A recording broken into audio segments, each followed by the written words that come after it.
CBSE ने कर दिया है पूरा सिलेबस चेंज। जी हाँ गाइस, तो न्यू सिलेबस में ये नई बुक सीबीएसई की आ गई है। इस बुक का नाम है एक्सप्लोरेशन। तो क्लास 9th की ये जो न्यू बुक है एक्सप्लोरेशन, इसमें मैं प्लेलिस्ट बना रहा था नए चैप्टर की टिश्यूज की। और आज गाइस मैं आपके लेकर आ गया हूँ ये बुक के सॉल्यूशंस। तो न्यू एनसीईआरटी बुक के सॉल्यूशंस लेकर आ गया हूँ। जैसा आप देख सकते हैं कि बायोलॉजी का अब ये हमारा चैप्टर 2 है न्यू बुक में, एक्सप्लोरेशन जो बुक है 9th की। एंड चैप्टर का नाम है जी टिश्यूज इन एक्शन।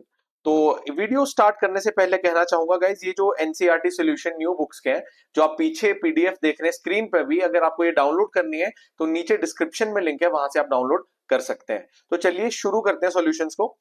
तो यहां पर पेज नंबर 28 जो एक्सप्लोरेशन बुक है हमारी न्यू बुक, वहां पर question number 1, How is the study of cells and tissues significant for understanding life process and human welfare? तो यहाँ पे देखिए सवाल ये है कि टिश्यूज की और जो सेल्स की जो स्टडी है, इससे हम क्या पाएंगे, मतलब हमें क्या मिल जाएगा, ऐसा क्या प्राप्त होगा हमें, है ना। कि मतलब जो लाइफ प्रोसेसेस है ना, और जो ह्यूमंस का वेलफेयर है, इंसानों का ओवरऑल जो एक वेलफेयर है, जो हमारी बढ़ोतरी है, वो कैसे होगी, उसको इफेक्ट कैसे मिलेगा। देखिए क्या लिखा है। The study of cells and tissues is important because cells are the basic unit of life, and in multicellular organisms they group together to form tissues that perform specific functions. यानी कि देखो क्या लिखा है कि cells and tissues इसलिए important है because जितनी भी लाइफ इस पूरी अर्थ पे है ना, जितनी भी लिविंग थिंग्स हैं, चाहे वो एक छोटा सा चींटी, कोई कीड़ा मकोड़ा, या बहुत बड़ा जानवर जैसे एक हाथी, या हम जैसा कॉम्प्लेक्स ह्यूमन बींग हो, तो फिर उनमें सब में सेल्स ही बने हैं, हर चीज सेल्स की ही बनी है।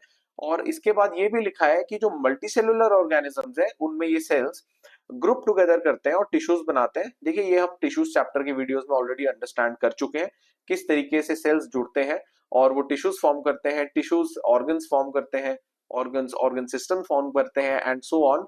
फाइनली आपका पूरा ऑर्गेनिज्म तैयार हो जाता है। तो ये इस तरीके से, तो ये सबसे पहला पॉइंट आ जाता है कि ये स्पेसिफिक फंक्शंस जो है टिश्यूज परफॉर्म करते हैं मल्टीसेलुलर ऑर्गेनिजम्स में। This division of labor makes life processes more efficient as different tissues carry out different activities such as movement, transport and coordination.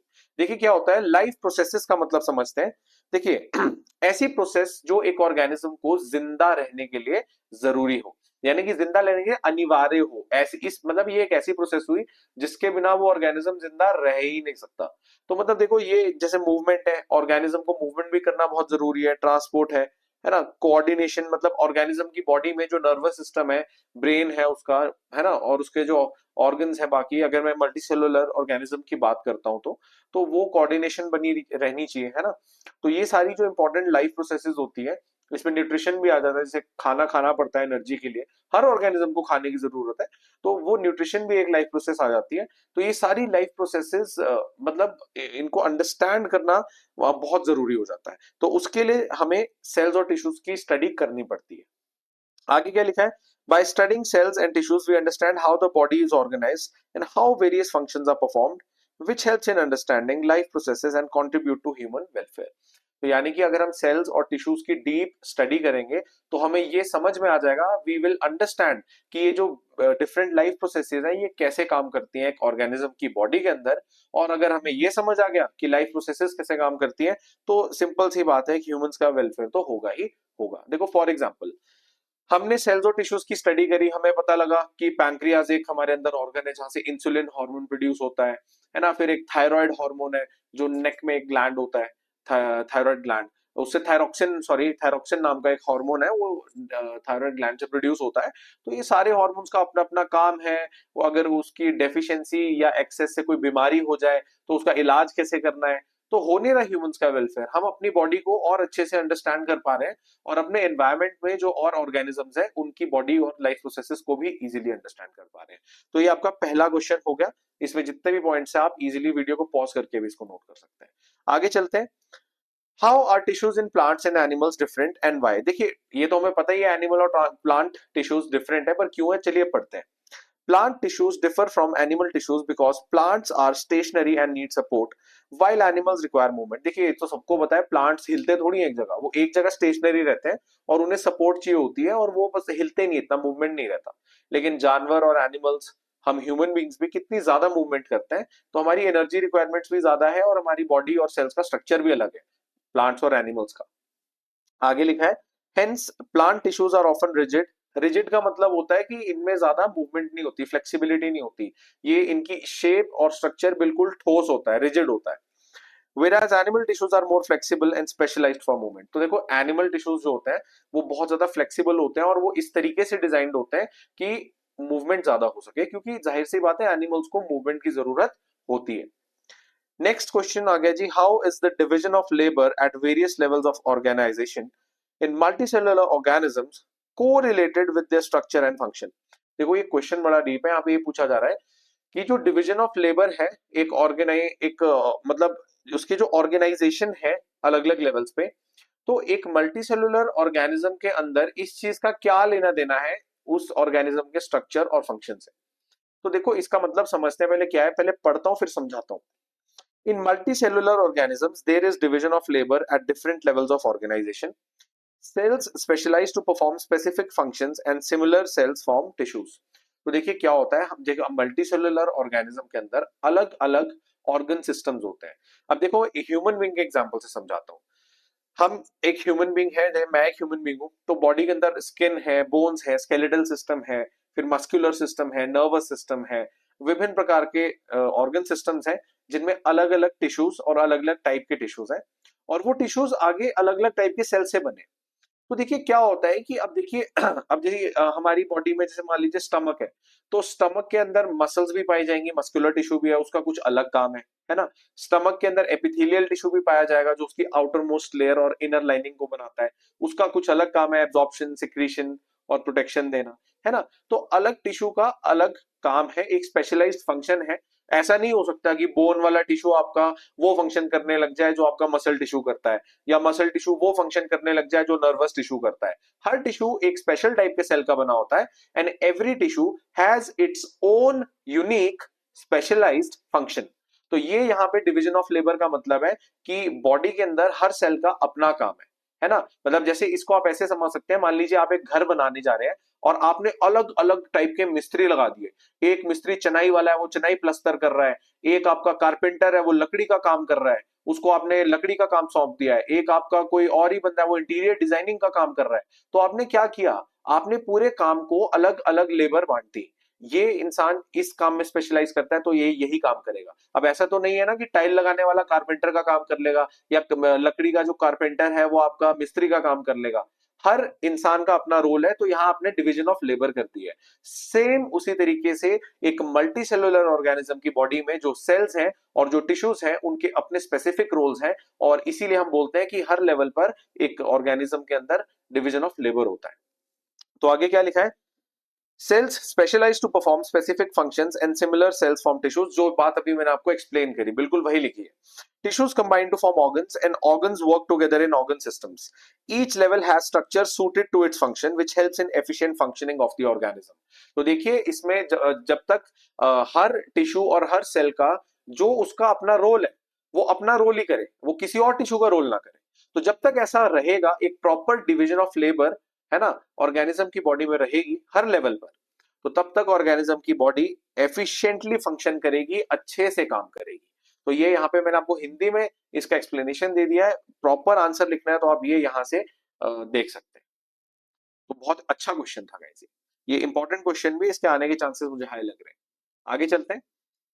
Page number 33 है, जो न्यू बुक है exploration, उसका page number 33, और वहां लिखा है जी pause and ponder.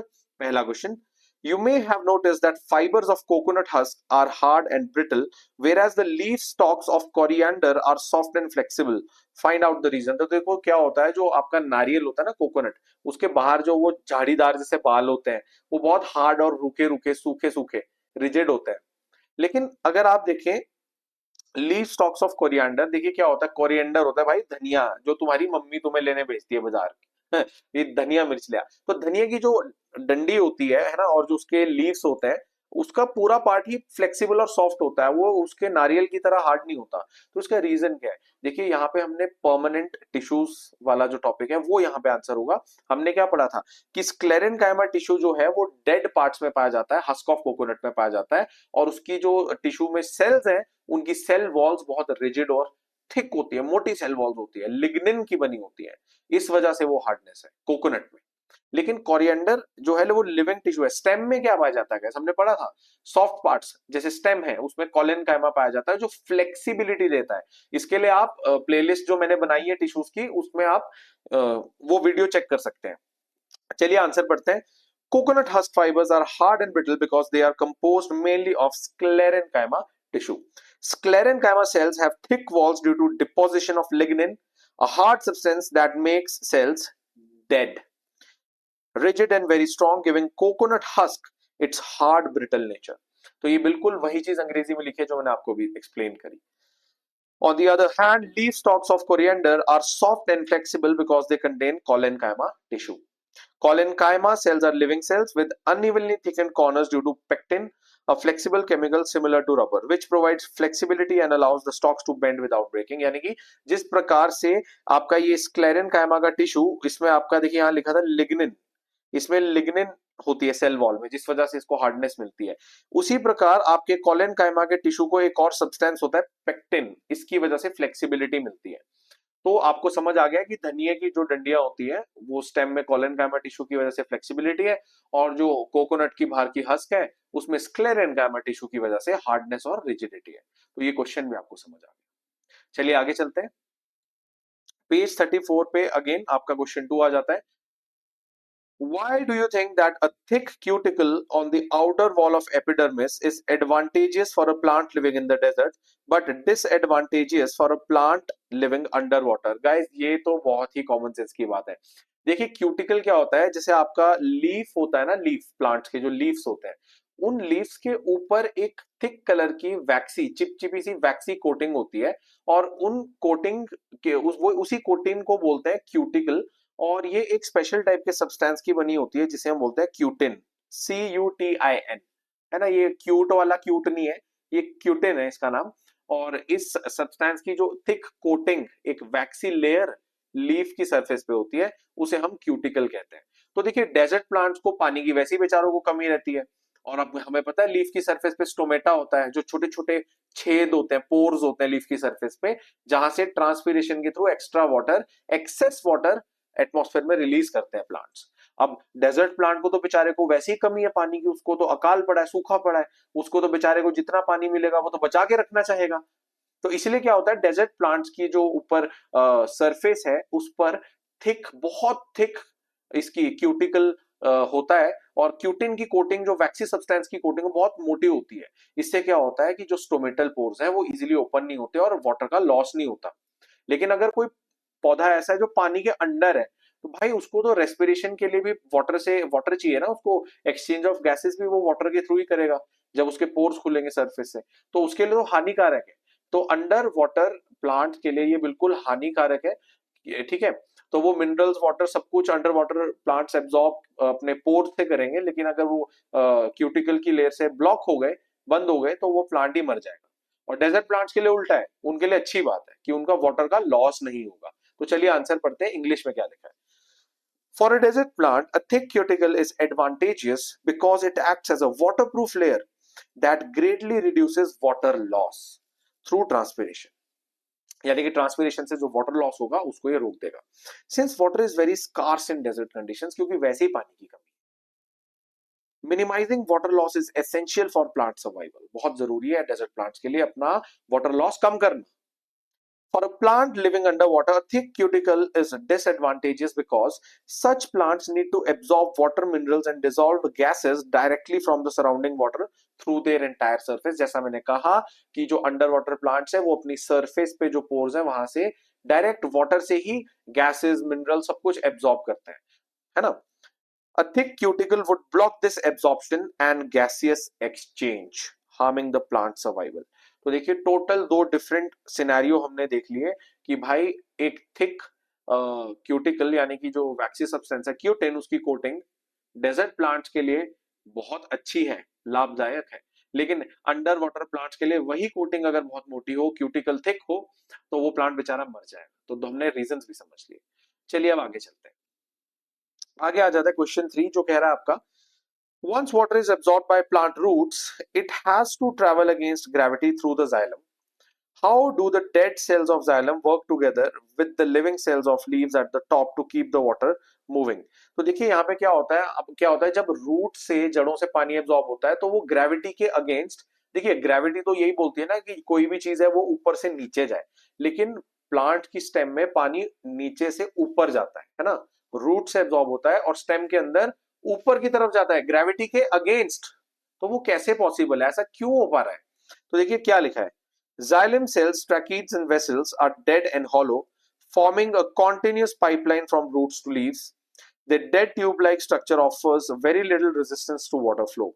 है ना? तो देखिए क्या होता है, जाइलम के अंदर जो सेल्स होते हैं, ट्रैकीड्स एंड वेसल्स, ये हमने जाइलम और फ्लोएम वाले वीडियो में कर लिया है। तो वो आपके मेन कंडक्टिंग एलिमेंट्स होते हैं जाइलम के, जिसके अंदर से वाटर फ्लो करता है, और ये मेनली आपके डेड टिश्यू के बने होते हैं और हॉलो होते हैं।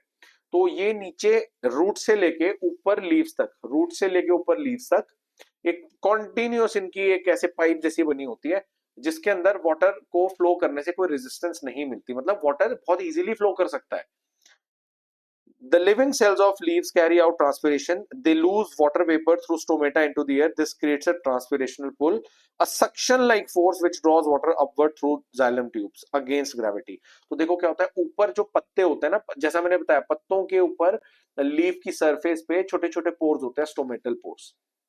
तो ये जो स्टोमेटा के पोर्स हैं, इन स्टोमेटा के पोर्स को जब ये ओपन और क्लोज होते हैं तो एक्सेस वाटर एटमॉस्फेयर में बाहर प्लांट फेंक देता है, रिलीज कर देता है। तो उससे क्या होता है ना, एक सक्शन क्रिएट होती है, जैसे वो पिचकारी नहीं होती होली पे जो लेते हैं उसको, जब ऐसे उसका लिवर ऐसे पीछे को खींचते हैं तो अंदर सक्शन क्रिएट होती है। तो वो जो स्टोमेटा के पोर्स लीफ की सरफेस पर बारी बारी ओपन क्लोज हो रहे हैं, तो उस वजह से ये एक ट्रांसपिरेशनल पुल क्रिएट होता है, एक ऐसे सक्शन सी क्रिएट होती है ऊपर की डायरेक्शन में। तो जाइलम के टिश्यू के अंदर जो पानी फ्लो कर रहा था वो और अच्छे से ऊपर की तरफ फ्लो करेगा। तो ट्रांसपिरेशनल पुल का भी एक बहुत यहाँ पे रोल है कि पानी कैसे ग्रेविटी के अगेंस्ट जाइलम के अंदर ऊपर की तरफ फ्लो करता है। दिस आगे देखिए क्या लिखा, yes, so dead xylem cells act as passive pipes and living leaf cells create suction force that keeps water moving upward। तो देखिए क्या होता है, जो स्टेम के अंदर जाइलम का टिश्यू है उसके अंदर जो डेड आपके पार्ट्स हैं, ट्रैकीड्स एंड वेसल्स, वो वाटर को बहुत कम रेजिस्टेंस देते हैं और एक कॉन्टिन्यूस पाइप स्टेम के अंदर ऊपर को बनी होती है जिसमें वाटर फ्लो करता है। और ऊपर जो लीव्स की सरफेस पे लिविंग सेल्स हैं, है ना, स्टोमेटल पोर्स हैं, वो ओपन क्लोज करते हैं और ट्रांसपिरेशनल पुल एक सक्शन क्रिएट करता है। तो ये दोनों फैक्टर्स कुल मिला के पानी की मूवमेंट को ऊपर की तरफ करते हैं, उसके लिए रिस्पॉन्सिबल होते हैं। तो हमने इसको अच्छे से समझ लिया कि किस तरीके से जब वाटर प्लांट की रूट से एब्जॉर्ब होता है तो स्टेम के अंदर जाइलम टिश्यू के थ्रू ऊपर जाता है, और कैसे लीव्स पे जो ट्रांसपिरेशन हो रही है स्टोमेटा के पोर्स के थ्रू, उससे कैसे एक ट्रांसपिरेशनल पुल, एक सक्शन क्रिएट होती है, और इन दोनों फैक्टर्स की वजह से पानी इजीली ग्रेविटी के अगेंस्ट ऊपर की तरफ प्लांट में मूव करता है। आई होप आपको ये समझ आ गया हो। तो भाई आगे चलते हैं, इंतजार किस चीज का है। आगे question 4, what do you think will happen if there were no stomata in the epidermis of the stem or leaves? तो देखो ये ऐसा बोल रहा है कि स्टोमेटा के पोर हो ही ना। तो देखिए ये तो हमें समझना पड़ेगा, मैंने स्टोमेटा के पोर के काम में पहला काम तो गैसियस एक्सचेंज होता है। देखिए क्या होता है, प्लांट्स को फोटोसिंथेसिस की प्रोसेस के लिए कार्बन डाइऑक्साइड गैस की रिक्वायरमेंट होती है और वो oxygen gas as a waste product produce करते हैं। तो कार्बन डाइऑक्साइड गैस एटमॉस्फेयर से अंदर एब्जॉर्ब करनी और जो वेस्ट ऑक्सीजन बनी है उसे बाहर रिलीज करना। और ऐसा ही नहीं है, प्लांट्स को खुद भी जिंदा रहना, तो एनर्जी प्रोड्यूस करने के लिए वो रेस्पिरेशन भी करते हैं। तो उसमें उल्टा होता है, वो ऑक्सीजन अंदर लेते हैं और कार्बन डाइऑक्साइड बाहर फेंकते हैं। तो इन शॉर्ट जो एटमॉस्फेयर से ऑक्सीजन और कार्बन डाइऑक्साइड गैसेस का एक्सचेंज चल रहा है वो भी तो करना है प्लांट्स को। तो स्टोमेटा पोर्स अगर होंगे ही नहीं तो वो पॉसिबल कैसे होगा, रुक जाएगा, गैसियस एक्सचेंज रुक जाएगा। तो gaseous exchange will stop. Carbon dioxide needed for photosynthesis cannot enter and oxygen produced cannot exist. तो photosynthesis ही होनी बंद हो जाएगी, प्लांट मर जाएगा। सेकंड, अभी मैंने आपको पिछले क्वेश्चन में बताया कि जो स्टोमेटा के पोर्स होते हैं, स्टोमेटा के पोर्स ओपन और क्लोज करते हैं, तो एक्स्ट्रा वाटर जो होता है वो ट्रांसपिरेशन से एटमॉस्फेयर में एक्सेस वाटर प्लांट्स रिलीज कर देते हैं एज अ वेस्ट प्रोडक्ट, तो वो भी बंद हो जाएगा। Transpiration will stop. There will be no transpiration pull in the xylem. So water and mineral transport from root to leaf will severely be affected. तो अभी मैंने समझाया कि पानी कैसे ग्रेविटी के अगेंस्ट स्टेम के अंदर ऊपर मूव करता है, वो मूवमेंट पूरी रुक जाएगी क्योंकि स्टोमेटा पोर्स नहीं है, स्टोमेटा के पोर्स नहीं है तो ट्रांसपिरेशन नहीं है, ट्रांसपिरेशन नहीं है तो ट्रांसपिरेशनल पुल नहीं है, और अगर ट्रांसपिरेशनल पुल नहीं है तो वाटर की मूवमेंट अपवर्ड डायरेक्शन में भी नहीं होगी। And waste gases produced by plant can not be eliminated, तो जो भी गैसेस प्लांट अपने अंदर प्रोड्यूस कर रहा है वो बाहर एटमॉस्फेयर में नहीं प्लांट उनको निकाल पाएगा। Overall the plants growth and survival will be severely compromise. तो यानी कि ये जो सारे फैक्टर्स हैं, अगर स्टोमेटा के पोर्स हो ही ना प्लांट के सरफेस पे, लीव्स की सरफेस पे, तो ये तीनों चीजें, फोटोसिंथेसिस, एक्सचेंज ऑफ गैसेस, ट्रांसपिरेशनल पुल है ना, ट्रांसपिरेशनल पुल एंड वेस्ट गैसेस जो है वो उनको बाहर एक्सपेल करना एटमॉस्फेयर में, ये सब कुछ नहीं हो पाएगा and plant will eventually die. I hope आपको ये क्वेश्चन समझ आया। चलिए आगे चलते हैं, ये पेज 40 पर एक्सप्लोरेशन बुक का क्वेश्चन है। तो लिख रहा है कि look at the picture given below, carefully observe the various poses of classical and folk dances of India, can you identify joints involve, also what type of movement each allows. तो देखिए यहाँ पे क्या हो गया, जो न्यू टॉपिक है joints का, टिश्यूज चैप्टर का, उस जॉइंट्स के टॉपिक के ऊपर ये क्वेश्चन बेस्ड है। तो यहाँ पे दिखा रहे हैं कि अलग अलग मूवमेंट जो डांस में कर रहे हैं, तो इसमें ये जो ऐसी मूवमेंट कर रहे हैं इसमें क्या क्या आपके जॉइंट्स इन्वॉल्व है। तो देखो ये आपको पता है, हाथ पैर हिला रहे हैं, तो सबसे पहला तो आपका शोल्डर जॉइंट इन्वॉल्व है। तो किस टाइप का आपका जॉइंट होता है, हमने पढ़ रखा है ये जॉइंट्स वाले वीडियो में, अगर आपने नहीं देखा तो प्लेलिस्ट में है, आप टिश्यूज की प्लेलिस्ट मेरे चैनल पे देखें, वहां पे इस वीडियो को चेकआउट कर सकते हैं। तो shoulder joint, ball and socket joint, ये एक बॉल एंड सॉकेट जॉइंट होता है which allows arms to move forward, backward, sideways in circular motion, basically किसी भी डायरेक्शन में पूरी रोटेशन। एल्बो जॉइंट, देखिए आप डांस कर रहे हैं तो आपकी एल्बोज भी हिलेंगी, तो एल्बो जॉइंट एक हिंज जॉइंट होता है। किस टाइप का जॉइंट है, हिंज जॉइंट। और कैसी मूवमेंट अलाउ करता है, bending and straightening of arm in one direction. अब देखो आर्म है मेरी एल्बो जॉइंट, तो ये एक ही डायरेक्शन में बेंड हो सकती है, ऐसे टेढ़ा वेढ़ा नहीं मैं इसको बेंड कर सकता, ये एक ही डायरेक्शन में बेंड होगी। नेक्स्ट अब देखो, आप अपनी लेग्स का भी इस्तेमाल करोगे तो हिप्स भी मूव करें, हिप जॉइंट, तो ये भी शोल्डर जॉइंट की तरह एक बॉल एंड सॉकेट जॉइंट है। Allows legs to move in many directions including circular movement, तो आप ये अलग अलग टाइप की मूवमेंट्स कर सकता है। नी जॉइंट, ये एक हिंज जॉइंट है बिल्कुल एल्बो जॉइंट की तरह, and allows bending and straightening of leg in only one direction. अब देखो भरतनाट्यम वगैरह डांस होते हैं, उनमें ऐसे ऐसे हाथों की मूवमेंट होती है, तो ये देखो रिस्ट रिस्ट और पैरों के एंकल भी मूव करते हैं, तो पार्शियल रोटेशन एंड बेंडिंग होती है। तो इसमें आपका allow graceful hand and foot movements, ये सब ऑफ कोर्स जो आपके इंडियन डांस फॉर्म्स है काफी सारे, Kathakali, Bharatanatyam and all that, तो उसमें हैंड्स की मूवमेंट बहुत होती है, तो रिस्ट के जॉइंट्स आपके और पैरों में एंकल के जॉइंट्स भी आपके काम करेंगे। नेक जॉइंट, अब देखिए ऐसा तो है नहीं है ना कि आप रोबोट की तरह ऐसे ऐसे ऐसे ऐसे डांस करोगे, ऐसे सर भी तो हिलेगा आपका ऊपर नीचे, है ना, बहुत कुछ ऐसे सर भी हिलाते हैं लोग ऐसे। तो आपका पिवट जॉइंट होता है यहाँ पे, नेक जॉइंट, जो रोटेशन अलाउ करता है। ये भी आप मेरे जॉइंट्स वाले वीडियो में चेक करना, वहां मैंने एक्सप्लेन किया है। तो allows the characteristic side to side head movements common in Indian classical dance. तो देखो यहाँ पे रियल लाइफ एप्लीकेशन पता लग गई कि जैसे डांस हम करते हैं, ह्यूमन बींग्स डांस करते हैं, तो जॉइंट्स किस तरीके से एक बहुत इंपॉर्टेंट रोल उन मूवमेंट्स में प्ले करते हैं। तो यहाँ पे ये क्वेश्चन भी आपको समझ आ गया होगा। चलिए आगे देखते हैं। अब ये देखिए यहाँ पे जो न्यू बुक है उसमें चैप्टर एंड एक्सरसाइज, यानी कि जब चैप्टर खत्म होता है उसके लास्ट में ये एक्सरसाइज है, रिवाइज, रिफ्लेक्ट एंड रिफाइन। तो इसमें पहले एमसीक्यू आ गया, क्या लिखा है, meristematic tissues divide repeatedly, what property of their cells allow them to do this. तो देखो वो डिवीजन हमने पढ़ा था, मेरिस्टेमेटिक टिश्यूज ग्रोथ के लिए रिस्पॉन्सिबल होते हैं प्लांट की, और है ना, अब ग्रोथ करते हैं तो सेल्स डिवाइड करते हैं, 1 से 2, 2 से 4, 4 से 8, 8 से 16 एंड सो ऑन। तो देखिए यहाँ पे they have thick walls for protection. देखिए ऐसा तो नहीं होता, मेरिस्टेमेटिक टिश्यूज में थिक वॉल्स इतनी नहीं होती, उनकी वॉल्स थिन होती है, और परमानेंट टिश्यूज जो होते हैं, जो सपोर्ट देते हैं प्लांट को और स्ट्रक्चर देते हैं, उनकी सेल वॉल्स थिक होती है। तो ये पहली स्टेटमेंट तो बिल्कुल आपकी गलत है। They contain large vacuoles that store nutrients, guys ये भी गलत है, न्यूट्रिएंट स्टोरेज के लिए ज्यादा आपके परमानेंट टिश्यूज में पाया जाता है और उनके वैक्यूल्स लार्ज होते हैं, तो ये आपकी स्टेटमेंट भी बिल्कुल गलत है। Third, they have thin walls, dense cytoplasm and large prominent nucleus. देखिए बिल्कुल सही, ये कैरेक्टरिस्टिक्स हैं, ये मेरिस्टेमेटिक आपके टिश्यूज के जो सेल्स हैं उनके कैरेक्टरिस्टिक्स हैं, यही आपका बिल्कुल करेक्ट आंसर होने वाला है। चलिए फोर्थ को भी नजर मान लेते हैं, they are functionally differentiated cells. देखिए ऐसा नहीं होता, फंक्शनली डिफरेंशिएटेड सेल्स आपके परमानेंट टिश्यू के सेल्स होते हैं, जब मेरिस्टेमेटिक टिश्यू के सेल्स ग्रो कर चुके होते हैं और वो परमानेंट टिश्यू में कन्वर्ट हो जाते हैं, फिर उनका अपना एक स्पेसिफिक रोल होता है, इसी प्रोसेस को हम डिफरेंशिएशन बोलते हैं।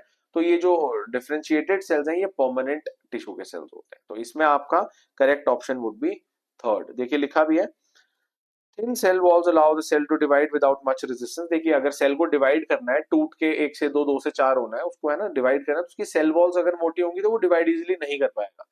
इसीलिए मेरिस्टेमेटिक टिश्यू की सेल वॉल, उसके सेल्स की सेल वॉल थिन और पतली होती है। Dense cytoplasm with many organelles provides all the machinery needed for rapid and continuous cell division। तो यानी कि जो साइटोप्लाज्म बहुत डेंस होता है, सेल ऑर्गेनेल्स भी अंदर होते हैं बहुत सारे, तो वो इजीली डिवीजन हो पाती है। A large prominent nucleus provides genetic instructions for division। तो यानी कि जो इतना बड़ा न्यूक्लियस है उसके अंदर, अब देखिए जेनेटिक मटेरियल, ये सेल चैप्टर में पढ़ा है, जेनेटिक मटेरियल कहाँ होता है बताओ जरा। जेनेटिक मटेरियल न्यूक्लियस के अंदर होता है। तो अगर न्यूक्लियस बहुत बड़ा है तो जेनेटिक मटेरियल डीएनए उसके अंदर बहुत मौजूद है। तो वो जब आपका characteristics and traits parent cell से उसके डॉटर सेल में जाएंगे तो वो इजीली डीएनए रेप्लिकेट हो सकता है क्योंकि न्यूक्लियस का साइज बड़ा है। Vacuoles are absent and in cells है ना। thick walls and functional differentiation are characteristics of permanent tissues not meristematic tissues। तो मैंने ये बोला कि जो thick cell walls होती हैं और differentiated cells होते हैं ये permanent tissues में पाए जाते हैं, meristematic में नहीं। तो आई होप आपको ये क्वेश्चन समझ आ गया। आगे चलते हैं, ये भी आपका क्या आ गया जी, एमसीक्यू आ गया। If a plant is unable to transport food from leaves to roots, which tissue is malfunctioning? भाई अभी हमने ऊपर पढ़ा है ना। अब देखो कि जो फूड है, फूड क्या होता है, प्लांट्स के लिए फूड होता है ग्लूकोज। क्या होता है glucose? It is a form of sugar. आप बोल सकते हैं ये भाई वो चीनी नहीं है जो तुम घर में खाते हो, वो सुक्रोज होती है, वो गन्ने से आती है, ये ग्लूकोज है। तो हमारे मतलब ये जो प्लांट्स है हमारे, इनकी बॉडी के अंदर जो लीव्स पे फोटोसिंथेसिस हो रही है, उस फोटोसिंथेसिस की प्रोसेस से ये ग्लूकोज प्रोड्यूस करते हैं, जो इनके लिए क्या होता है जी, फूड होता है। अब वो लीव्स में प्रोड्यूस हो रहा है, अब लीव्स से बाकी पार्ट्स तक कैसे जाएगा, किसके थ्रू जाएगा? हमने पढ़ा है कि दो ही कंडक्टिंग टिश्यूज हैं जो वाटर, मिनरल्स, फूड ये सब ट्रांसपोर्ट करते हैं, एक तो जाइलम एक तो फ्लोएम। लेकिन जाइलम तो भैया वाटर ट्रांसपोर्टेशन के लिए रिस्पॉन्सिबल है, तो यहाँ पे फूड का ट्रांसपोर्ट कौन करता होगा? भाई कॉमन सेंस है, फ्लोएम करता होगा। तो फ्लोएम अगर आपका खराब हो गया है प्लांट के अंदर, फ्लोएम का टिश्यू मेल फंक्शन कर गया है, तो जो ग्लूकोज यानी कि जो फूड लीव्स पर प्रोड्यूस होगा वो प्लांट के बाकी ऑर्गन्स तक, पार्ट्स तक नहीं पहुंच पाएगा। तो इसका आंसर है सेकेंड पार्ट, फ्लोएम। अब पढ़ लेते हैं explanation. Phloem is the conducting tissue that transports food, mainly sugars prepared by photosynthesis in the leaves, to all other parts of the plant, including roots and stems. Xylem transports water and minerals from roots upward। तो xylem है वो तो water transport करता है ना। Epidermis is a protective tissue. Epidermis तो plants की outer most layer होती है, जैसा भी हमने ऊपर पढ़ा उसका क्यूटिकल वाला, जो वैक्सी सब्सटेंस होती है लीव्स और उसके बाहर की सरफेस के ऊपर जो एक लेयर होती है। तो एपिडर्मिस का तो कोई काम ही नहीं है। Sclerenchyma provides strength, so if food transport from leaves to root is affected, it is the phloem that is malfunctioning। तो यानी कि यहाँ पे ये भी एक्सप्लेन कर दिया कि जो जाइलम है वो क्यों नहीं हो सकता, एपिडर्मिस क्यों नहीं है, और स्क्लेरेंगाइमा भी इसका आंसर क्यों नहीं है वो भी एक्सप्लेन किया आंसर में। एंड फ्लोएम इसका आंसर क्यों है वो तो आपको इसमें मैंने बता दिया, और नीचे आप टेक्स्ट में भी पढ़ सकते हैं। आई होप आपको ये क्वेश्चन समझ आ गया। आगे देखते हैं। Why are epithelial tissues that line an animal's internal organs usually only one or a few cells thick? देखिए जो इंटरनल ऑर्गन्स की लाइनिंग होती है, जैसे स्टमक की इनर लाइनिंग, किडनी की इनर लाइनिंग, वहां पर जो एपिथेलियल टिश्यू पाया जाता है वो बहुत, उसकी लेयर्स बहुत पतली होती है ना, बहुत मोटी लेयर्स नहीं होती सेल्स की। तो ऐसा क्यों होता है? तो देखो ऐसा होता है, इसमें देखो आंसर लिखा है to allow quick exchange of materials across them. देखिए क्या होता है, अब देखिए जैसे आपके स्टमक में एसिड प्रोड्यूस होता है ना, किडनी के अंदर यूरिन प्रोडक्शन होती है, तो जो इनर लाइनिंग डाइजेस्टिव सिस्टम है इंटेस्टाइन्स, वहां पे इनर लाइनिंग जो इंटेस्टाइन्स की है वहां पे न्यूट्रिएंट्स और फूड की एब्जॉर्प्शन होती है बॉडी में। तो अगर आपके जो इंटरनल ऑर्गन्स है, स्टमक, इंटेस्टाइन, किडनीज, ये सारे जो एक्सेट्रा और भी है, तो इनकी इनर लाइनिंग अगर बहुत मोटी होगी तो वो एब्जॉर्प्शन, सिक्रीशन है ना, मटेरियल्स का एक्सचेंज कैसे हो पाएगा? पॉसिबल नहीं हो पाएगा ना। तो इसीलिए ये सबसे इंपॉर्टेंट पॉइंट है कि to allow quick exchange of materials across them. तो टू रिड्यूस फ्रिक्शन को, यार ये कोई गाड़ी का इंजन थोड़ी है या कोई टायर थोड़ी है जो सड़क पर रगड़ रहा है, ऑर्गन्स की बात हो रही है। टू स्टोर फूड एफिशिएंटली, देखिए फूड एफिशिएंटली स्टोरेज का भी यहाँ पे कोई रोल नहीं है, क्योंकि एपिथेलियल टिश्यू का फूड स्टोरेज से कोई लेना देना नहीं। टू प्रोवाइड मैक्सिमम स्ट्रेंथ, ये देखिए मैक्सिमम स्ट्रेंथ भी अगर आप देखें बॉडी में मैक्सिमम स्ट्रेंथ तो आपको बोन्स और मसल से मिलती है, एपिथेलियल टिश्यू तो सिर्फ आउटर मोस्ट कवरिंग एक लेयर लेयर लेयर फॉर्म करता है ऑर्गन्स की। तो इसमें सिंपल आपका आंसर यही होने वाला है, third, to allow quick exchange of materials across them. चलिए पढ़ते हैं क्या लिखा है। Internal organs like lungs, blood vessels and intestine require rapid exchange of gases, nutrients, and other materials between the organ and the blood.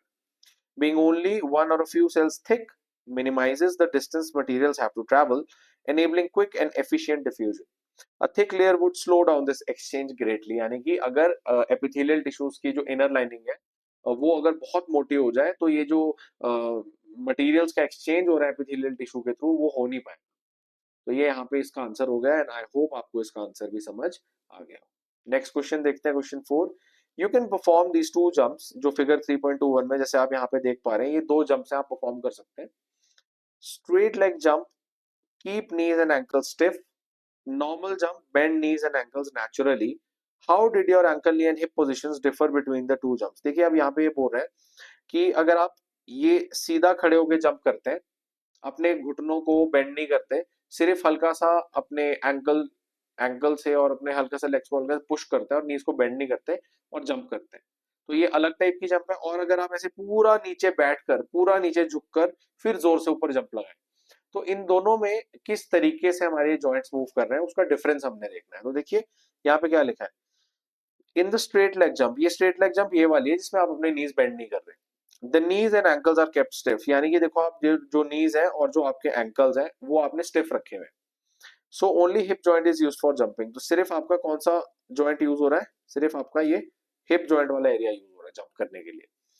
Landing is very hard, painful and causes greater impact on body because the joints can not absorb shock. तो अगर आप ऐसे बिल्कुल अपने अपने अगर आप बिल्कुल नी नी वाले जॉइंट्स को, अपने एंकल के जॉइंट्स को एकदम एकदम स्टिफ रखेंगे, इन्हें बेंड नहीं करेंगे, तो जब आप वापस नीचे आएंगे तो आपकी पूरी बॉडी का वेट इन पे आ जाएगा और इंजरी होने के चांसेस है। बजाय इसके कि अगर आप ऐसे पूरा बेंड करके जंप करें और जंप करने के बाद जब आप नीचे आए तो दोबारा ऐसे बेंड करके बैठ जाए, तो इससे क्या होगा, शॉक एब्जॉर्ब हो जाता है आपके नीज पर, आपके एंकल्स पर शॉक एब्जॉर्ब हो जाता है, तो इंजरी के चांसेस कम रहते हैं। तो ये डिफरेंस है। देखिए आगे ये भी लिखा है कि in the normal jump the knees and ankles are bent naturally, वो अपने आप झुक जाते हैं, ऐसे बेंड हो जाते हैं। During take off and landing the knee and ankle joints are as shock absorbers, cartilage at joints cushions the impact. तो हमने पढ़ा था कि जो जॉइंट्स हैं वो आपके शॉक को एब्जॉर्ब कर लेंगे, और जो कार्टिलेज का टिश्यू होता है वो कार्टिलेज का टिश्यू जहां पे दो हड्डियां ऐसे मीट करती है जॉइंट, वहां पर वो उसको कवर करता है बोन्स को, ताकि फ्रिक्शन से वेयर एंड टियर ना हो, घिस ना जाए हड्डियां। तो वो कार्टिलेज का टिश्यू भी शॉक एब्जॉर्ब करता है और प्रोटेक्शन देता है। The hip joint also participates in bending. This makes the jump smoother. तो hip joint भी आपका मूवमेंट करेगा तभी तो आप बेंड कर पाएंगे। तो यहाँ पे हो जाता है and it reduces the stress on bones and joints. तो आपके बोन्स और जॉइंट्स पे जो फोर्स का इम्पैक्ट है जब आप वापस नीचे आएंगे जमीन पर तो वो कम हो जाए। The normal jump demonstrate why joints and cartilage are so important for movement and protection. तो यानी कि ये जो बता रहे हैं कि जो आपकी नॉर्मल जंप है, ये आपकी नॉर्मल जंप है, और ये जो दूसरी है अपने लेग्स को बिल्कुल स्टिफ रख के स्टैंडिंग जंप, ये बिल्कुल बकवास है। इस तरीके से जंप ना करें, नहीं तो चोट लग जाएगी, लिगामेंट्स, टेंडन, सॉफ्ट टिश्यू या बोन्स में भी दिक्कत आ सकती है। तो यहाँ पे ये आपका आ जाता है क्वेश्चन, ये बिल्कुल आपका जॉइंट्स और musculoskeletal system and care of musculoskeletal system वाले टॉपिक से मिलाकर ये क्वेश्चन बनाया गया है। आई थिंक ये भी सीबीएसई ने न्यू सिलेबस का बहुत अच्छा क्वेश्चन बनाया है, इसके आने के चांसेस भी अपकमिंग एग्जाम्स में हाई रहेंगे। मुझे अच्छा लगा है क्वेश्चन। तो चलिए, आई होप आपको समझ आ गया ना। तो चलिए आगे चलते हैं। Which type of joint is involve when you bend your knees and joint, knees and ankle sorry. तो देखिए नीज एंड एंकल्स में हमारे पास पाया जाता है हिंज जॉइंट। कौन सा जी? Hinge joint. तो the knee and ankle joints are hinge joints like a door hinge, जैसे दरवाजे का डोर होता है ना, ये दरवाजे का सॉरी हिंज होता है, हिंज दरवाजे का हिंज होता है। तो they allow movement in only one direction, bending and straightening. तो देखो जैसे आपका ये जो सेम जॉइंट है आपका एल्बो में भी होता है हिंज जॉइंट। तो एल्बो से एग्जांपल देता हूँ, ये सिर्फ एक स्ट्रेट हो गया और ये बेंड हो गया, ये स्ट्रेट हो गया, ये बेंड हो गया, इस तरीके से होता है। In each of the following cases ABC. अच्छा चलिए अब असर्शन रीजन टाइप के क्वेश्चंस आ गए, ये भी अपने कंपेटिटिव बेस्ड है ना क्वेश्चंस है, देखते हैं क्या लिखा है। तो यहाँ पे assertion लिखिए, epithelium is well suited for gas exchange in the lungs। तो बिल्कुल ठीक है, लंग्स में आपका जो एल्वियोला होता है, सैक लाइक स्ट्रक्चर्स, उनकी जो बाहर की लेयर होती है वो एपिथेलियल टिश्यू की बनी होती है और वहां से गैसेस का एक्सचेंज होता है लंग्स में। जब आप सांस अंदर करते हो तो ऑक्सीजन गैस अंदर जाती है, और जब आप सांस बाहर फेंकते हो, एक्सहेल करते हो, तो कार्बन डाइऑक्साइड गैस बाहर आती है। तो ये जो एक्सचेंज ऑफ गैसेज है ये बिल्कुल एपिथेलियम टिश्यू की वजह से होता है। तो एसर्शन को आप बोल सकते हो कि बिल्कुल क्या है, ट्रू। रीजन लिखा है, it consists of multiple layers of tall cells that slow down diffusion. देखिए क्या होता है टॉल सेल्स का मतलब, तो ये हो गया, ये टॉल सेल्स तो आपके कॉलमनर एपिथेलियल सेल्स होते हैं, ये तो इंटेस्टाइन्स और डाइजेस्टिव सिस्टम यहाँ पर इनर लाइनिंग में पाए जाते हैं। लंग्स के टिश्यू में इनका कोई रोल नहीं। तो ये बिल्कुल गलत चीज लिखी है, रीजन बिल्कुल फॉल्स है आपका, और एसर्शन बिल्कुल आपकी ट्रू है। तो आंसर होगा assertion is true but reason is false. और इसका आंसर भी ये लिखा है, देखिए क्या लिखा है, the assertion is correct. The epithelium lining the lungs alveoli is indeed well suited for gas exchange. However, the reason given is incorrect. The epithelium in the lungs actually consists of a single layer of very thin flat cells, जिसे हम squamous epithelium बोलते हैं, not multiple layers। यानी कि सिर्फ एक single layer होती है एल्वियोलिया की बाहर की सरफेस पे, मल्टीपल लेयर्स नहीं होती। This single layer, thin layer, allows rapid diffusion of oxygen and carbon dioxide between air and blood। यानी कि जो बाहर की एयर है, जो ब्लड है, उसके अंदर कार्बन डाइऑक्साइड और ऑक्सीजन, इन गैसेस का एक्सचेंज फास्ट होगा। Multiple layers would actually slow down gaseous exchange. तो अगर बहुत सारी लेयर्स होंगी इस टिश्यू में, एपिथेलियल टिश्यू में, तो वो तो गैसियस एक्सचेंज को और स्लो डाउन कर देगा। आई होप आपको समझ आ गया हो। अगला आपका आ जाता है जी assertion, cardiac muscle can contract continuously without fatigue. देखिए बिल्कुल ठीक बात लिखी है। तो कार्डियक मसल्स हमारी दिल की मसल्स होती है, जिस दिन तक हमारी दिल की धड़कन चल रही है, जब तक एक इंसान मर नहीं जाता, उस दिन तक ये हार्ट की मसल्स ऑटोमेटिकली बिना फटीग के, फटीग का मतलब होता है बिना थके, बिना थके, बिना टायर्ड हुए ये काम करती रहती है। तो असर्शन ट्रू है, assertion is totally true। बाकी लिखा है जी, reason cardiac muscle cells have high number of mitochondria and abundant blood supply. देखिए जो दिल की आपकी हार्ट की मसल्स होती हैं, कार्डियक मसल्स, उनमें बहुत सारे माइटोकॉन्ड्रिया होते हैं, क्योंकि माइटोकॉन्ड्रिया का ही काम एनर्जी प्रोड्यूस करना होता है। तो माइटोकॉन्ड्रिया बहुत सारी होने की वजह से उन्हें बहुत एनर्जी की सप्लाई कभी कम नहीं होती, भरपूर मात्रा में उन्हें एनर्जी मिलती है, और ब्लड सप्लाई भी उनका अच्छा होता है, तो उन्हें न्यूट्रिएंट्स भी टाइम से पहुंचते हैं। तो इस वजह से ये बिल्कुल सही चीज लिखी है, और ये असर्शन को जस्टिफाई भी कर रही है। तो इसका आंसर यही होना चाहिए कि both A and R are true and R is the correct explanation of A. तो गाइस यही एक्सप्लेनेशन नीचे भी लिखी हुई है, तो इसको आप वीडियो पॉज करके पढ़ सकते हैं। जो मैंने आपको समझाया बस वही प्रॉपर इंग्लिश लैंग्वेज में डिफाइन करके यहाँ पे लिखा है। आई होप आपको क्वेश्चन भी समझ आ गया हो। अगला आ जाता है assertion tendons connect bone to bone and allow joint movement. तो देखिए यहाँ पे बिल्कुल गलत लिखा है, वो टेंडन नहीं कनेक्ट करता, वो लिगामेंट होता है। टेंडन तो मसल को बोन से कनेक्ट करता है। तो असर्शन यहाँ पे टोटली क्या है आपकी, फॉल्स है। रीजन लिखा है जी, tendons are made of tough connective tissue that transmits force from muscle to bone. तो ये भी हमने अपने कनेक्टिव टिश्यूज वाले वीडियो में और मस्कुलोस्केलेटल सिस्टम वाले वीडियो में भी हमने पढ़ा है, जो मैंने टिश्यूज प्लेलिस्ट में बनाया है, आप उस वीडियो को भी चेकआउट कीजिए।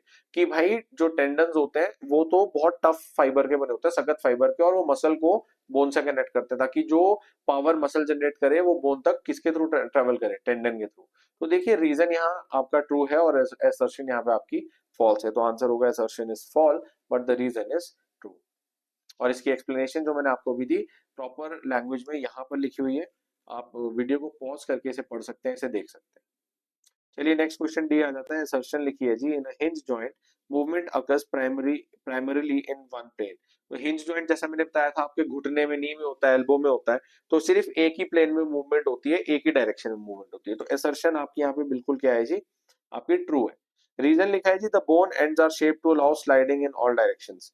देखो ऐसा नहीं होता, आपकी हिंज जॉइंट में बोन की एंड्स को कोई ऐसी शेप नहीं होती कि वो सारी डायरेक्शंस में स्लाइड करे। सारी डायरेक्शंस में तो करता ही नहीं है, वो तो सिर्फ एक ही डायरेक्शन में मूव करता है हिंज जॉइंट, जैसे एल्बो का हो गया, आपका नी का हो गया। तो यार टोटली फॉल्स स्टेटमेंट है ये। तो गाइस इसी से आपका आंसर बन जाता है assertion is true but the reason is false. इसकी प्रॉपर एक्सप्लेनेशन यहाँ पर इंग्लिश लैंग्वेज में दे रखी है, इसे आप वीडियो को पॉज करके अगेन देख सकते हैं। चलिए आगे चलते हैं। यहाँ पे लिखा है जी, plot a graph between the age of a tree in years on X axis and diameter of tree in centimetres along number of annual rings formed over time on the y axis using the data given in table 3.7। तो यानी कि यहाँ पर एक table दिया है और इस टेबल में हमको बता रहे हैं कि जो आपका ट्री है वो कितना पुराना है, कितने साल उसकी एज है। डायमीटर एट ब्रेस्ट हाइट और ऑफ ट्री, यानी कि अगर हम देखें कि जो एक स्टैंडर्ड हाइट है जहां पे एक इंसान आता है वहां पर उसका डायमीटर कितना है पेड़ का, and number of annual rings form. तो देखिए क्या होता है, ये रिंग्स क्या है, जैसा आप देख रहे हैं कि भाई पेड़ को अगर आप स्टेम को, पेड़ की बाग को बीच से ऐसे ट्रंक को काट दें तो उसमें ऐसे ऐसे रिंग्स बने होते हैं, तो वो रिंग्स के नंबर से उसकी पता लगती है कि कितना वो ग्रो किया और कितना वो ओल्ड ट्री है ना। तो यहाँ पे इन चीजों को रिलेट करें, देखिए क्या लिखा है, graph analysis. The diameter of stem increases steadily with age, from age 5 to 10 years the growth is gradual. तो मतलब 5 से 10 साल की एज तक ग्रेजुअली ग्रोथ करती है। Between 10 and 20 there is a rapid increase, क्योंकि 10 and 20 के बीच में टीन एज होती है, और टीन एज में मतलब ग्रोथ हार्मोन्स होते हैं, तो एकदम से हाइट बढ़ जाती है ना बच्चे की, एकदम से आपका टीन एज में ग्रोथ हो जाती है बॉडी की। तो then the rate of growth gradually stabilizes, the diameter increases continuously as long as the tree is alive। तो ट्री के जो ट्रंक है, जो ट्री की जो ऐसे पूरी उसकी जो ट्रंक है, स्टेम बोलो ट्रंक बोलो, वो आस्ते आस्ते ऐसे ब्रॉड होती जाएगी, चौड़ी होती रहेगी जब तक ट्री जिंदा है। बाकी रिलेशनशिप क्या है डायमीटर और रिंग्स के बीच में, ये है कि the number of annual rings equals to age of tree in years. जैसे 5 ईयर्स का मतलब 5 रिंग्स, तो मतलब एक साल में एक रिंग फॉर्म होता है स्टेम के अंदर। तो जितनी नंबर ऑफ रिंग्स आपको मिलेंगी, आपका मतलब ये पेड़ उतने ही साल पुराना है। अगर आपको 10 रिंग्स मिल रही है ना, अगर आपको मान लो इस तरीके से पेड़ का आपने वो स्टेम काट दिया और इसमें 1 2 3 4, मान लो 4 रिंग्स बनी है, तो मतलब 4 साल पुराना पेड़ है। ठीक है। Each year one new ring is formed, the diameter at breast height DBH also increases with age, so both increase with age but not in same proportion. Diameter growth is rapidly in early years then slows. तो ये जो diameter है पेड़ के तने का, वो एकदम से पहले इंक्रीज होता है, उसके बाद वो ज्यादा ग्रो नहीं करता, जितना उसने करना था एक बार वो कर चुका होता है। ठीक है। And the specialized tissue responsible for girth, तो मतलब जो पेड़ की जो आपकी स्टेम होती है उसके साइडवेज चौड़ाई कौन बढ़ाता है, ये हमने पढ़ा था आपका मेरिस्टेमेटिक टिश्यूज में, वो वीडियो आप देख सकते हैं, इस प्लेलिस्ट का पार्ट है। एंड बाकी वो जो आपका टिश्यू है वो लेटरल मेरिस्टेमेटिक होता है, जो आपकी ऐसे पेड़ की स्टेम्स की साइड्स में पाया जाता है, वो ऐसे इसकी मोटाई, इसकी चौड़ाई बढ़ा देगा, विड्थ। तो यहाँ पे इसका आंसर ही होगा। आई होप आपको ये क्वेश्चन समझ आया। Next, in a forest, it was observed that one of the trees was severely debarked by an elephant to meet its food requirement, as the bark is a rich source of nutrients। यानी कि एक पता लगा कि एक हाथी ने पेड़ ही उखाड़ दिया खाने खाने के लिए। अब देखें क्या लिखा है आगे, which function of tree is hampered by debarking। debarking का मतलब होता है कि ट्री की bark ही निकाल दी। तो debarking removes the bark which includes the epidermis and the phloem outer bark। functions hampered functions hampered are protection. तो सबसे पहले तो प्रोटेक्शन नहीं मिलेगी आपके इसको ट्री को, क्योंकि उसकी बाहर की लेयर जो है बिल्कुल आपकी बार्क निकल चुकी है। फूड ट्रांसपोर्ट नहीं होगा, the phloem present in bark transports food from leaves to root, यानी कि जो बार्क होती है ट्री की उसमें फ्लोएम टिश्यू भी बाहर आउटर साइड में पाया जाता है, और उस वजह से जो फूड है, जो शुगर है, ग्लूकोज है, जो भी थोड़ी देर पहले मैंने क्वेश्चन में आपको बताया, वो जब लीव्स पे प्रोड्यूस हो रहा है फोटोसिंथेसिस की प्रोसेस से, उसका ट्रांसपोर्ट भी रुक जाएगा, है ना। तो ये बाकी फर्दर डैमेज ये हो सकता है कि जाइलम को भी इफेक्ट कर सकता है, जो वाटर ट्रांसपोर्ट करता है, कि xylem is located beneath the phloem, है ना। Additionally, if the lateral meristem cambium is damaged, the tree would lose its ability to grow in girth। यानी कि अगर जो बाहर की जो लेयर है, जो साइडवेज ग्रोथ करती है, अगर वो डैमेज हो गई तो ट्री की चौड़ाई भी आपकी बढ़नी बंद हो जाएगी, तो ट्री मर ही जाएगा ना इवेंचुअली। बाकी assumption ये है कि the debarking is complete, removes all bark including phloem and occurs around entire circumference of the tree trunk, यानी कि ring barking। If the assumption changes, if only partial debarking occurred, leaving some phloem intact on one side, some food transport may continue, allowing the tree to partially survive। देखिए ये लिखा है कि अगर आपके पास पेड़ है और पेड़ की जो पूरी बाहर की लेयर है, पूरी की पूरी चारों दिशाओं से, चारों एंगल से, चारों कॉर्नर से, जो मर्जी बोल लो, पूरी की पूरी उसकी बाहर की उड़ा दी, पूरा कंप्लीट डीबार्क कर दिया, तब तो वो ट्री पक्का मर जाएगा, क्योंकि फ्लोएम का ट्रांसपोर्ट नहीं हो पाएगा फूड का ना, एक्सेट्रा और भी रीजन है। लेकिन अगर पार्शियल होती है कि जैसे मान लो पेड़ ये है और एक साइड से उसकी बाक निकाल दी, एक साइड से रहने दी, पार्शियल डिबार्किंग, तो थोड़ा बहुत कम एफिशिएंसी पे चलेगा आपका प्लांट, लेकिन चलेगा तब भी, तब वो डाई नहीं करेगा। तो ये क्वेश्चन था। अब देखो कितना कॉम्प्लिकेटेड क्वेश्चन पढ़ के आपको आंसर इतना सिंपल लग रहा है। लेंदी होने का मतलब ये नहीं होता गाइस कि क्वेश्चन बहुत मुश्किल हो जाता है आपका, है ना। लेंदी होने का मतलब ये होता है कि बस थोड़ा वास्ट कंसेप्ट है इस क्वेश्चन में, बाकी इजी है सब कुछ। चिल मारने का, भानु सर के साथ पढ़ने का, गारंटी मार्क्स बहुत अच्छे आएंगे। चलिए आगे चलते हैं। Amrapali observed that a young mango sapling's stem bends flexibly during monsoon winds and does not break। तो यहाँ देखा कि आम के पेड़ ना एकदम ऐसे ऐसे बेंड करता है जब तूफान आते हैं, टूटता नहीं है। हमें यही पता लग गया कोलेनकाइमा टिश्यू की बात हो रही है। Which tissue is responsible for this flexibility? तो लिखा है कौन सा tissue guys? Collenchyma tissues. Predict and provide your explanation of the impact if it existing tissue was replaced by sclerenchyma. अब ऐसा बोल रहे हैं कि अगर ये कोलेनकाइमा टिश्यू जो फ्लेक्सिबिलिटी दे रहा है प्लांट की स्टेम्स को और ट्रीज की ट्रंक को, अगर वो रिप्लेस हो जाए आपका किससे? स्क्लेरेनकाइमा से, तब क्या फर्क पड़ेगा? पहले पढ़ते हैं क्या लिखा है। The tissue responsible for flexibility of young mango sapling stem is called collenchyma. Colenchyma consists of living cells with unevenly thickened corners due to pectin, a chemical that provides rubber-like flexibility. यानी कि जो आपका collenchyma tissue है उसकी बाहर की जो layer है उसमें एक रबर जैसा फ्लेक्सिबल टिश्यू पाया जाता है जिस वजह से फ्लेक्सिबिलिटी देता है प्लांट्स को, है ना। If Colenchyma was replaced by Sclerenchyma, the stem would become hard, brittle, and rigid because Sclerenchyma cells have thick walls with lignin deposition that makes them dead and inflexible. तो Sclerenchyma tissue की जो cell walls होती हैं बहुत thick होती है और वो लिग्निन की बनी होती है जिससे उनमें कोई फ्लेक्सिबिलिटी नहीं होती। तो ये बिल्कुल आपका यहाँ पे हमने बिल्कुल एक्सप्लेन कर दिया हुआ है कि कौन सा टिश्यू है जो फ्लेक्सिबिलिटी के लिए रिस्पॉन्सिबल है ना।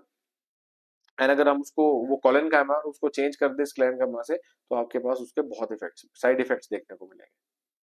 नेक्स्ट आ जाता है आपके पास Sohan designed an experiment for the regeneration of sugar cane where he used cuttings to grow sugar केन।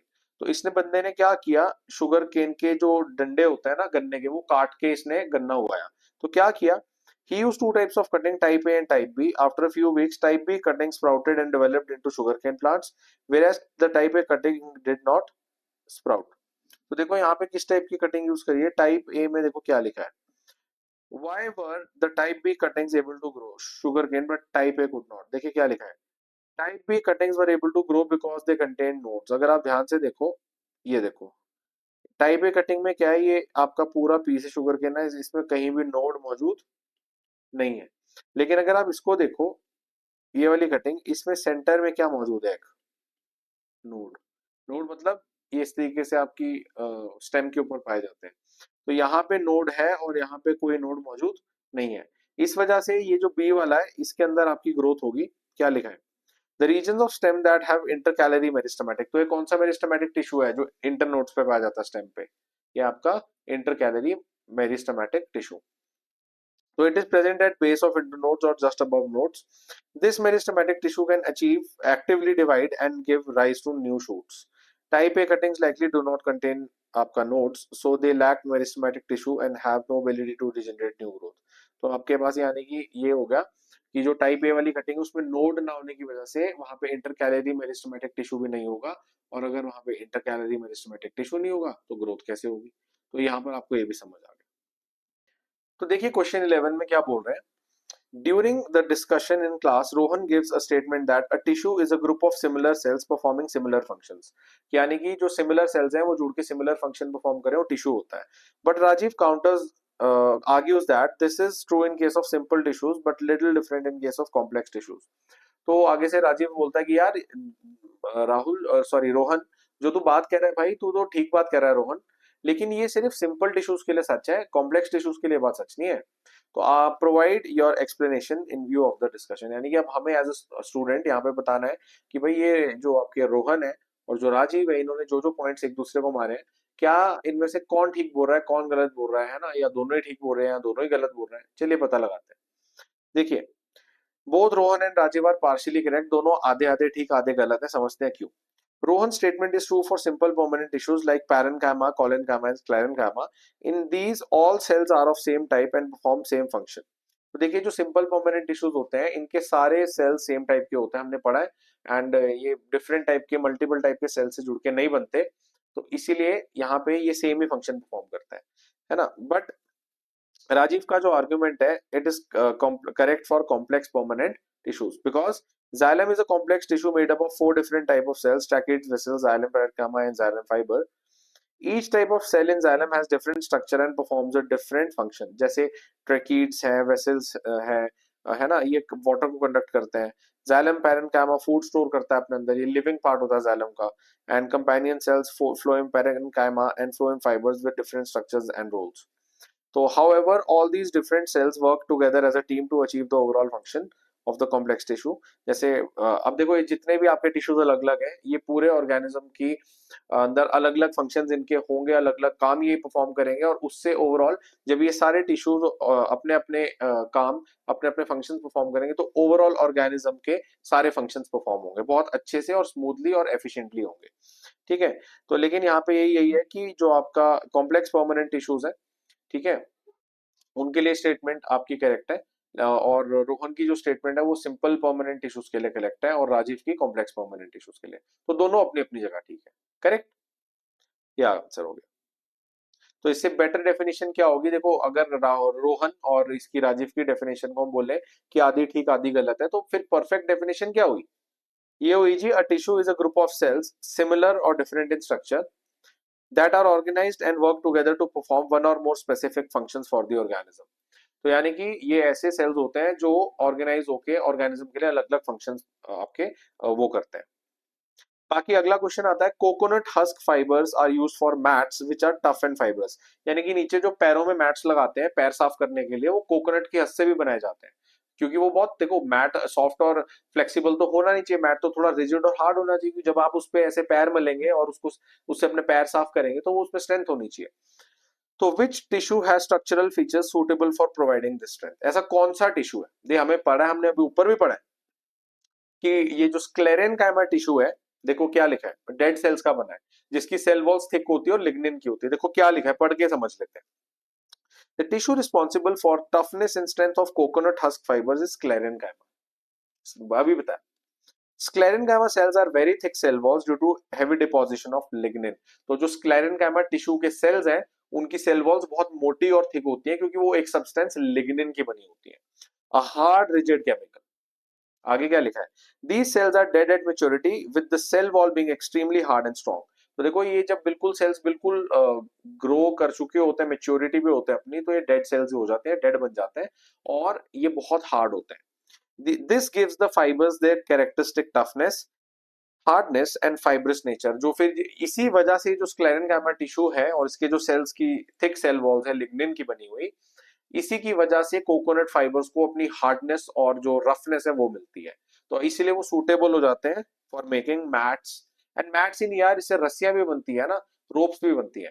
बाकी जो पैरेनकाइमा और कॉलेनकाइमा के सेल्स हैं वो लिविंग सेल्स हैं, और वो सॉफ्ट और फ्लेक्सिबल होते हैं, वो ये काम नहीं कर सकते, वो उनमें ये कैरेक्टरिस्टिक्स नहीं होती कि हम उन्हें मैट्स और रोप्स इस टाइप की चीजें बनाने के लिए यूज करें। तो आई होप आपको ये क्वेश्चन समझ आया हो। आगे देखते हैं, क्वेश्चन 13 है, Vibha claims to her friend Neha that meristematic cells are located only at the root and shoot apices।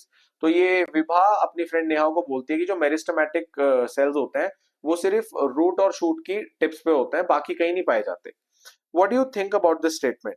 तो देखो ये बोल रही है कि विभा की स्टेटमेंट आपकी ओवरऑल आपकी गलत है, क्योंकि देखिए विभा जो बात कर रही है वो सिर्फ एपिकल मेरिस्टमैटिक टिश्यू की बात कर रही है, जो स्टेम की टिप और नीचे रूट्स की टिप पे पाया जाता है। अब जो स्टेम की साइड्स पे लेटरल मेरिस्टेमेटिक टिश्यू है उसका क्या, और जो स्टेम पर नोड्स में, अभी ऊपर शुगर केन वाले क्वेश्चन में हमने देखा, नोड्स पर स्टेम पर जो लाइंस जैसी होती है ना नोड्स, वहां पर जो इंटर कैलरी मेरिस्टेमेटिक टिश्यू है वो उसका क्या, वो भूल गई। तो इसलिए विभा की जो स्टेटमेंट है वो ओवरऑल वैसे ठीक भी है, गलत ठीक मतलब ऐसे कि उसने एक सिर्फ एक सिंगल टाइप के मेरिस्टेमेटिक टिश्यू को बताया यहाँ पे, उसे बाकी दो भी बताने चाहिए थे, तो इसलिए वो ओवरऑल गलत है विभा। तो देखो क्या लिखा है, Vibha's statement is incorrect because meristematic cells are not located only at the root and shoot apices। यानी कि सिर्फ रूट और शूट की टिप्स पे ही नहीं पाए जाते सिर्फ, क्योंकि apical meristem is present at root and shoot tips, वो तो हमें पता है, लेकिन दो और भी होते हैं meristematic tissues, there are more two types, क्या, lateral meristematic and intercalary meristematic.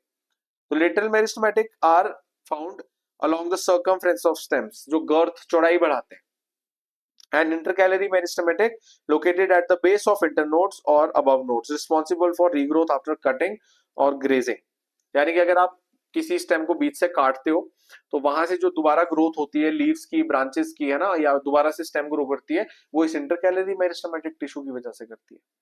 तो यहाँ पे नेहा विभा से वापस क्वेश्चन पूछ सकती है कि if meristematic cells are only at root and shoot tips, how does a grass plant grow back after being mowed or grazed by animals. यानी कि ये पूछ रही है कि भाई अगर सिर्फ प्लांट की टिप पर और रूट की और शूट की टिप पर ही मेरिस्टेमेटिक टिश्यू पाया जाता है। तो घास, जब गाय एक बार घास चर लेती है, गाय ने घास चर लिया, काट के उसको उखाड़ के फेंक दिया, उसके बाद वो घास दोबारा कैसे उग जा रहा है? क्योंकि अगर सिर्फ टिप पर मेरिस्टेमेटिक टिश्यू है, टिप को तो गाय खा गई, जो टिप थी घास के ऊपर वो खा के गए, अब मेरिस्टेमेटिक टिश्यू तो मौजूद नहीं है इसमें, क्योंकि वो तो खा के गए। तो ये ग्रो कैसे कर रहा है? बिना मेरिस्टेमेटिक टिश्यू को कैसे ग्रो कर रहा है? तो ये सवाल पूछा जा सकता है वापस।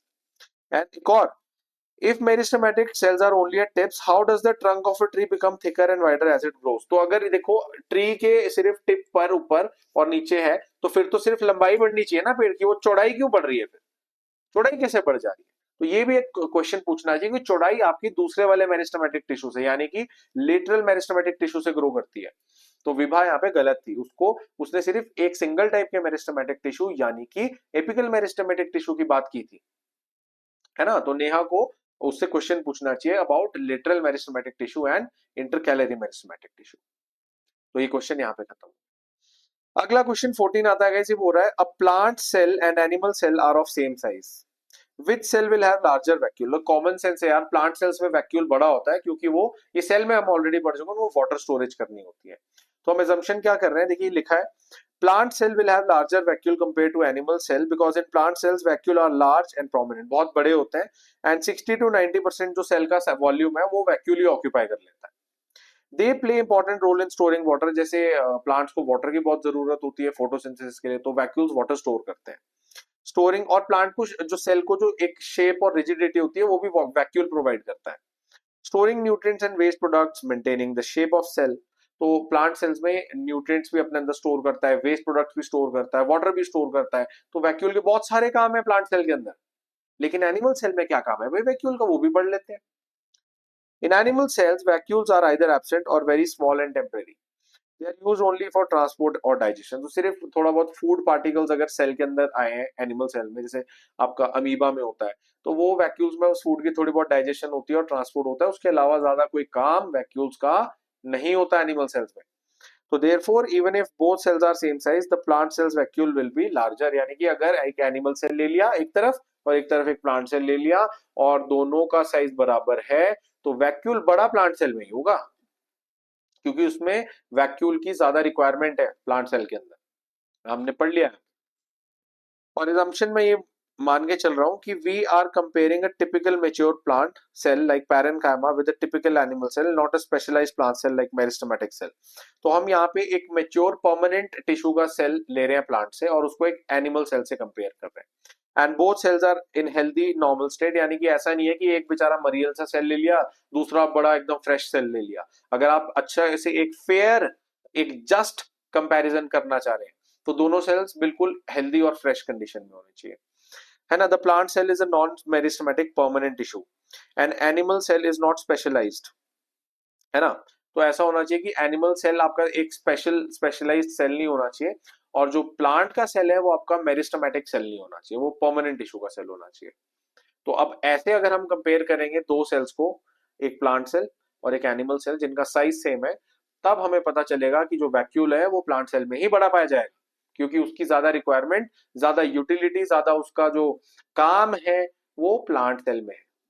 तो ये एक आंसर यहाँ पे हो गया। आगे लिखा है a textbook states each plant tissue performs only one specific function, हर प्लांट का टिश्यू एक ही फंक्शन परफॉर्म करता है। What questions would you ask to critically examine the correctness of this statement? अगर आप उस टेक्स्ट बुक से मतलब या जो टीचर आपको उस टेक्स्ट बुक से पढ़ा रहा है, आप क्या क्वेश्चंस पुट ऑन कर सकते हैं कि भाई आपको ये पता लग जाए कि ये स्टेटमेंट सही है या गलत? क्या क्वेश्चंस आप पूछ सकते हैं? What examples of tissues would you take to find out the answers to this questions? तो आप कौन से टिश्यूज का एग्जांपल लेंगे, जरा सोच के देखो। अगर कोई बुक में कहीं लिखा है, कोई टीचर आपको बोल रहा है कि each plant tissue performs only one specific function, कि एक टिश्यू एक ही फंक्शन परफॉर्म कर रहा है, तो आप इसको काउंटर करने के लिए, इस स्टेटमेंट को जस्टिफाई करने के लिए क्या क्वेश्चंस अपने टीचर से पुट ऑन कर सकते हैं? देखो क्या लिखा है।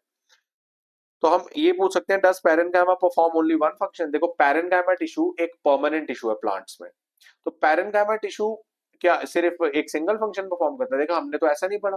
पैरेन्काइमा टिश्यू तो फूड स्टोरेज भी करता है, फोटोसिंथेसिस भी आपका करता है, क्लोरेन्काइमा टाइप का एक स्पेशल पैरेन्काइमा होता है। एक्वेटिक प्लांट्स में एरेन्काइमा होता है, वो प्लांट्स को फ्लोट करने में हेल्प करता है। तो पैरेनकाइमा टिश्यू के तो मल्टीपल रोल्स हैं मल्टीपल सिचुएशंस में, तो वो सिंगल फंक्शन तो परफॉर्म नहीं कर रहा। तो ये क्वेश्चन भी पूछा जा सकता है ना। और does epidermis perform only one function? देखो प्लांट सेल्स में जो आउटर मोस्ट लेयर होती है वो एपिडर्मिस होती है। तो क्या एपिडर्मिस तो प्रोटेक्शन भी देती है ना, ट्रांसपीरेशन, वाटर लॉस और स्टोमेटा से और गैसेस का एक्सचेंज भी होता है। जो आपकी जड़ें होती हैं, रूट्स, रूट्स में जो सरफेस होती है वहां से एपिडर्मिस से वहां से वाटर एब्जॉर्प्शन भी होती है। तो एपिडर्मिस तो मल्टीपल फंक्शंस कर रहा है, प्रोटेक्शन भी दे रहा है, वाटर लॉस भी हो रहा है, एक्सचेंज ऑफ गैसेस भी हो रहा है, वाटर एब्जॉर्प्शन भी हो रहा है, इतने सारे फंक्शंस हो रहे हैं। तो ये तो सिर्फ एक सिंगल फंक्शन नहीं परफॉर्म कर रहा है, तो मैनी फंक्शंस परफॉर्म कर रहा है। तो यहाँ तो वो स्टेटमेंट गलत हो गई ना जो टेक्स्ट बुक में लिखी थी। और does xylem perform only one function? देखो जाइलम क्या करता है, वाटर एंड मिनरल्स ट्रांसपोर्ट करता है, लेकिन जाइलम के फाइबर्स एक प्लांट की स्टेम को एक स्ट्रक्चर और स्ट्रेंथ भी देते हैं। तो जाइलम के भी यहाँ पे दो रोल्स हो गए, तो ये सिंगल रोल तो परफॉर्म नहीं कर रहा। Does phloem perform only one function? क्या फ्लोएम भी सिर्फ एक ही फंक्शन परफॉर्म करता है? देखिए फ्लोएम का हमने पढ़ा है कि जो लीव्स पर फोटोसिंथेसिस से फूड बनता है, ग्लूकोज, शुगर्स, वो बाकी पार्ट्स तक प्लांट के फ्लोएम के अंदर से ट्रेवल करके ट्रांसपोर्ट करके आता है। एक तो ये काम है, लेकिन फ्लोएम के अंदर जो पैरेनकाइमा टिश्यू होता है वो फूड स्टोरेज भी करता है। और कुछ सब्सटेंसेस होते हैं जैसे टैनिन्स, रेजिन्स एंड लेटेक्स, ये कुछ सब्सटेंसेस होते हैं जो वेस्ट मटेरियल्स भी कभी प्लांट प्रोड्यूस करता है उसे भी स्टोर करता है और फ्लेक्सिबिलिटी एंड सपोर्ट भी देता है। तो फ्लोएम सिर्फ फूड का ट्रांसपोर्ट नहीं कर रहा, उसके अलावा भी कुछ फंक्शन है, स्टोरेज और स्ट्रेंथ देना। तो यहाँ पे फ्लोएम भी तो बहुत सारे फंक्शंस परफॉर्म कर रहा है। तो ये जो स्टेटमेंट लिखी थी कि भाई each plant tissue performs only one specific function, ये बिल्कुल ठीक नहीं है। इसको काउंटर करने के लिए ये सारे क्वेश्चंस पूछे जा सकते हैं। तो यहाँ पे देखो, यहाँ पे आपके ये क्वेश्चन आंसर्स बिल्कुल खत्म हो गए हैं गाइस। ठीक है, तो मैंने पूरी कोशिश करी है कि अच्छे से आपको यहाँ पे पूरी एक्सप्लेनेशन दे पाऊं, हिंदी में भी दे पाऊं, और उसको लेकर लिखना तो अल्टीमेटली आपको इंग्लिश में है ना। तो यहाँ पर ये आपको प्रॉपर लैंग्वेज में भी पीछे मैंने यहाँ पे पीडीएफ फाइल में आपको शो कर दिया है ना। एंड गाइज यहाँ पर देखिए जो न्यू एनसीईआरटी की बुक है उसके तो सॉल्यूशंस मैंने कर दिए हैं, लेकिन ओल्ड एनसीईआरटी बुक के सॉल्यूशंस भी मैं अपलोड करूंगा क्योंकि वो भी जरूरी है ना, उनसे भी क्वेश्चंस आपको पूछे जा सकते हैं। तो दोनों एनसीईआरटी बुक के मैं सॉल्यूशन डालने वाला हूँ, अभी न्यू के डालने फिर मैं ओल्ड के डालूंगा आगे वाले पार्ट में। तो ये प्लेलिस्ट में अभी 2-3 वीडियोस और बनेंगे जिसमें हम सिर्फ प्रैक्टिस क्वेश्चंस है ना, कुछ एक्स्ट्रा क्वेश्चंस भी इंपॉर्टेंट में करवाऊंगा, तो वो नेक्स्ट वीडियोस में हम करने वाले हैं। आज की वीडियो को यही खत्म करते हैं। दोबारा कहूंगा कि अगर आपको ये पीछे जो एनसीईआरटी सॉल्यूशंस है डाउनलोड करने हैं, नीचे डिस्क्रिप्शन में लिंक है, वहां से डाउनलोड कीजिए। अगर आपको मेरे साथ पढ़ना अच्छा लग रहा है तो please like, comment, share, subscribe सब कुछ कीजिए, हिट द बेल आइकन। अब मैं गाइस आपसे नेक्स्ट वीडियो में मिलूंगा, तब तक के लिए बाय।